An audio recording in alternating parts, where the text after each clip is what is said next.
Assalamualaikum warahmatullahi wabarakatuh. Perkenalkan, sebelumnya kami dari kelompok 11 Praktikum Komstat. Saat ini kami akan menjelaskan ulang modul praktikum kami yang berjudul Sampling Methods atau Bootstrap. Bootstrap. Mungkin langsung saja kita masuk ke pembahasannya. Dalam statistika, dapat digunakan sampel untuk dapat memberikan kesimpulan mengenai kondisi dengan keuntungan lebih menghemat waktu dan biaya. Namun, karena sampel yang diambil tidaklah mencakup semua populasi, maka terdapat standar deviasi, standar Galat, dan selang kepercayaan dari setiap ekspresi statistik. Jika kita mengambil sampel yang berbeda, maka akan menghasilkan statistik deskriptif, mean, median, dan lain-lainnya yang berbeda pula. Karena standar Galat dihitung berdasarkan sampel, estimasi dapat menjadi bias terhadap sampel. Teknik resampling adalah melakukan pengambilan subsampel. Di sini subsampel itu boleh data yang berulang dari sampel kemudian dihitung setiap statistik deskriptifnya. Pengambilan sampel yang berulang kali akan mendapatkan distribusi dari nilai statistik yang deskriptif. Distribusi ini yang dapat memberikan besaran empiri atau akurasi mengenai beberapa tes statistik. Terdapat teknik resampling ini memiliki beberapa keunggulan. Di antaranya itu yang pertama, lebih sedikit asumsi, di mana metode resampling tidak mengharuskan distribusi normal dan ukuran sampel yang besar. Yang kedua, akurasi yang dihasilkan lebih besar. Metode bootstrap pada akhirnya menghasilkan hasil yang lebih akurat. Yang ketiga, ini bersifat umum. Metode resampling sangat mirip untuk berbagai statistik dan tidak memerlukan formula baru untuk setiap statistik. Beberapa teknik resampling, di antaranya itu ada teknik bootstrap dan teknik jackknife. Teknik ini dapat digunakan ketika yang pertama menurunkan model statistik. Yang kedua, model statistik yang terlalu rumit. Yang ketiga, model yang mungkin tidak cukup valid. Dan yang terakhir adalah ukuran presisi yang akurat dalam model statistik hanya dimungkinkan dengan besar N. Teknik resampling bootstrap. Metode bootstrap ini merupakan metode resampling yang memungkinkan kita untuk memperkirakan distribusi statistik dengan mengambil sampel berulang kali dari data yang melalui proses pengambilan sampel dengan pengambilan atau sampling with replacement. Langkah-langkah untuk melakukan metode bootstrap ini, yang pertama itu kita ambil sampel dari data aslinya. Ambil sampel acak dari data asli dengan pengembalian. Ini berarti beberapa elemen bisa muncul lebih dari sekali dalam sampel baru. Langkah yang kedua yaitu hitung statistik dari sampel bootstrap. Hitung statistik yang akan diketahui, misalnya rata-rata, median, atau standar deviasi dari sampel bootstrap yang telah diambil. Yang ketiga, ulangi proses. Ulangi proses langkah untuk yang pertama dan kedua sebanyak N kali untuk menghasilkan banyak nilai statistik dari berbagai sampel bootstrap. Langkah yang keempat yaitu adalah analisis distribusi statistik. Gunakan distribusi dari nilai-nilai statistik yang diperoleh untuk memperkirakan ketidakpastian dari estimator. Untuk kelebihan dari metode bootstrap sendiri itu adalah tidak memerlukan asumsi distribusi. Bootstrap tidak memerlukan asumsi distribusi data yang kuat, sehingga bisa digunakan dalam berbagai situasi. Yang kedua, itu ada fleksibilitas. Metode bootstrap ini dapat diterapkan pada hampir semua statistik dan estimator, baik sederhana maupun kompleks. Yang ketiga, mudah diimplementasikan. Konsep dan penerapan relatif sederhana, terutama dengan bantuan perangkat lunak statistik. Eh, untuk kekurangan dari metode bootstrap ini juga ada yang pertama itu kebutuhan komputasi, di mana proses bootstrap memerlukan komputasi yang besar, terutama jika jumlah iterasi yang dilakukan sangat banyak. Yang kedua itu tidak selalu cocok untuk semua jenis data. Dalam beberapa kasus, terutama dengan data yang sangat kecil atau sangat tidak terdistribusi, hasil bootstrap mungkin tidak akan stabil.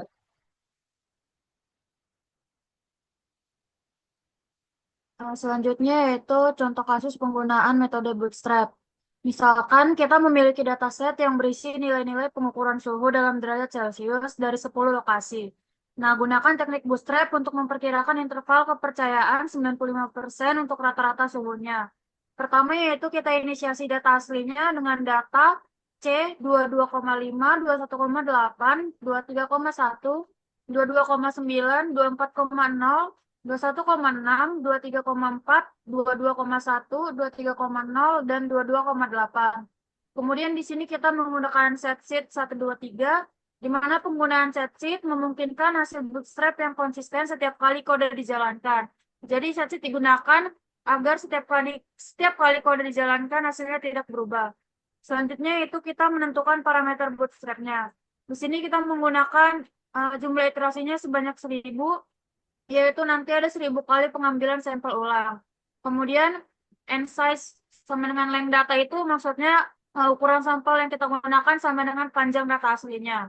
Kemudian yaitu selanjutnya kita menyimpan hasil bootstrapnya dengan bootstrap means numeric and iteration for i in 1 sampai n iteration dengan sampel data size sama dengan n size replace sama dengan true bootstrap means sama dengan min sampel, di mana bootstrap means ini digunakan untuk menyimpan rata-rata hasil bootstrap dari tiap iterasinya. Dan for i in 1 dan iteration ini merupakan iterasi yang akan digunakan. Sampel data size and size replace sama dengan true digunakan untuk mengambil sampel bootstrap dengan pengembalian dari data. Nah, artinya kita mengambil 10 elemen secara acak dari data dengan kemungkinan pengulangan elemen yang sama. Bootstrap means dalam kurung siku i, min sampel, itu digunakan untuk menghitung rata-rata dari sampel bootstrap yang diambil dan kemudian menyimpannya dalam elemen ke i dari bootstrap means. Kemudian selanjutnya yaitu kita hitung interval kepercayaannya dengan lower bound kuantil bootstrap means 0,025, upper bound kuantil bootstrap means 0,975. Di mana lower bound ini digunakan untuk menghitung batas bawah dari interval kepercayaan 95% dengan mengambil kuantil 2,5% dari distribusi bootstrap means, di mana ini memberikan estimasi batas bawah dari interval kepercayaannya. Sementara upper bound digunakan untuk menghitung batas atas dari interval kepercayaan 95% dengan mengambil kuantilnya yaitu 97,5% dari distribusi bootstrap means. Nah, upper bound ini digunakan untuk memberikan estimasi batas atas dari interval kepercayaannya.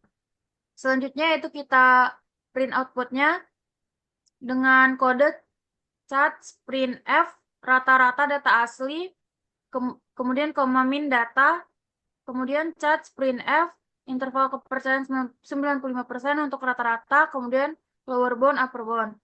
Di mana fungsi cat digunakan untuk mencetak output ke konsol R. Fungsi ini menggabungkan string dan menulis hasilnya tanpa menambahkan karakter baris baru secara otomatis di R. Sementara fungsi printf digunakan untuk format string dengan cara yang mirip dengan fungsi printf. Ini memungkinkan kita untuk menyusun string dengan variabel yang diformat dengan cara tertentu.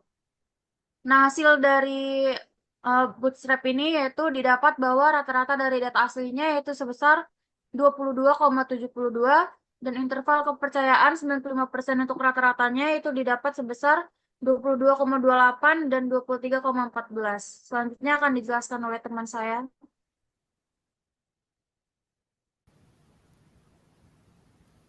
Selanjutnya kita masuk ke contoh kasus yang kedua. Di sini kita misalkan terdapat dataset yang berisi hasil tes matematika dasar dari 7 mahasiswa, di mana nilainya ada 75, 80, 85, 90, 88, 92, dan 86. Kita menggunakan teknik bootstrap untuk memperkirakan interval kepercayaan 95% untuk variansi hasil tes.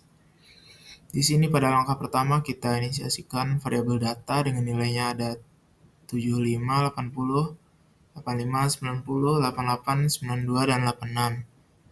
Kemudian kita gunakan fungsi setSheet untuk menetapkan nilai-nilai yang akan diacak. Kemudian di sini kita tetapkan parameternya, di mana parameternya ada dua, yaitu iterations dan n size, di mana iterations ditetapkan dengan nilainya adalah 1000. Sementara n size ditetapkan dari nilai panjang dari data, di mana panjang dari data adalah 7. Kemudian di sini kita menetapkan fungsi untuk menyimpan hasil bootstrap dengan bootstrap variance untuk menyimpan hasil dari varians-varians yang akan dihasilkan setiap iterasinya. Kemudian di sini kita lakukan perulangan dari 1 hingga n iterations, di mana n iterationsnya tadi adalah 1000, di mana di setiap iterasinya akan menjalankan kode-kode di bawah. Di sini ada kode sampel yang digunakan untuk menghasilkan nilai acak dari data dengan n size-nya adalah 7 dan replace sama dengan true. Artinya replace sama dengan true, maksudnya dia bisa mengambil nilai yang telah dibangkitkan kembali. Kemudian variance dari sampel yang tadi akan kita simpan nilainya pada bootstrap variance, variabel bootstrap variance, yang akan membentuk nilai-nilai dari vektor bootstrap variance sampai iterasinya adalah 1000. Kemudian di sini langkah selanjutnya kita hitung interval kepercayaan, ada lower bound dan upper bound, di mana fungsinya ada quantile, bootstrap variance 0,025. Kita mendapatkan hasil 0,025 ini berdasarkan pada interval kepercayaan yang tadinya adalah 95%, yang dimana artinya alfanya adalah 5%. Untuk menghasilkan nilai ini, yaitu alfa dibagi 2, maka hasilnya 0,05 dibagi 2 adalah 0,025. Kemudian untuk upper bound, kita hasilkan dengan nilai 1 dikurang lower bound tadi, dan kita dapatkan hasilnya adalah 0,975. Kemudian kode di bawah kita bisa gunakan untuk menampilkan hasil dari varians yang telah variansi data asli, data yang pertama tadi, di mana variansinya ada 34,81. Sementara untuk interval kepercayaan 95%, variansi lower bound-nya adalah 5 dan upper bound-nya adalah 57,57.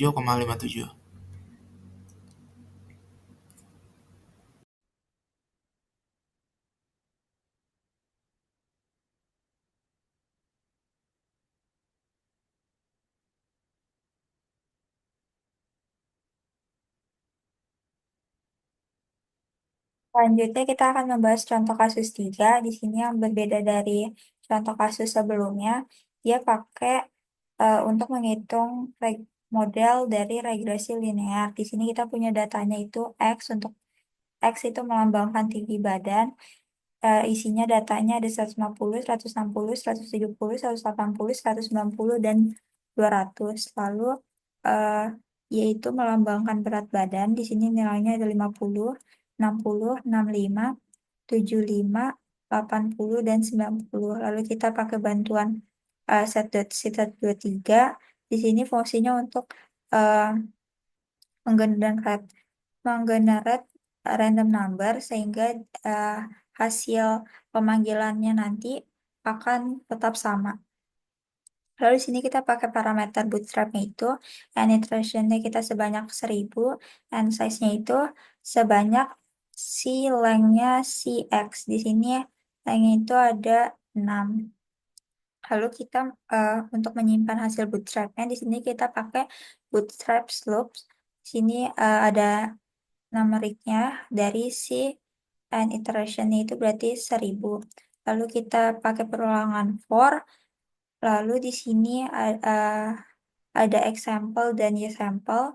Lalu si model ini itu hasil dari y sample dekat example yes example y sample example. Lalu di sini ada bootstrap slopes-nya. Itu diambil dari koefisien si model yang ya sampel tadi. Lalu kita akan menghitung interval kepercayaannya. Di sini batas atasnya itu 0,975 dan batas bawahnya 0,025. Lalu kita mau panggil output hasil dari si koefisien regresi yang tadi kita udah hitung. Di sini hasil dari koefisien regresi datasty-nya itu 0,77. Lalu kita panggil lagi hasil perhitungan untuk selang kepercayaan 95% untuk koefisien regresinya. Itu didapat 0,7 dan 0,82. Sekian hasil presentasinya. Di sini ada kesimpulan yang kami bawakan. Jadi bootstrap itu pengambilan subsampel yang memungkinkan kita untuk memperkirakan distribusi statistik dengan mengambil sampel berulang kali dari data yang ada melalui proses pengambilan sampel dengan pengembalian. Lalu kelebihan dari si eh, bootstrap atau resampling ini, kita itu mengecilkan asumsi yang seharusnya dibuat. Jadi kalau pakai ini, kita nggak perlu banyak membuat asumsi yang lebih besar. Lalu menggunakan resampling ini juga, akurasinya itu lebih besar. Sekian hasil presentasi dari kelompok kami. Sekian, terima kasih.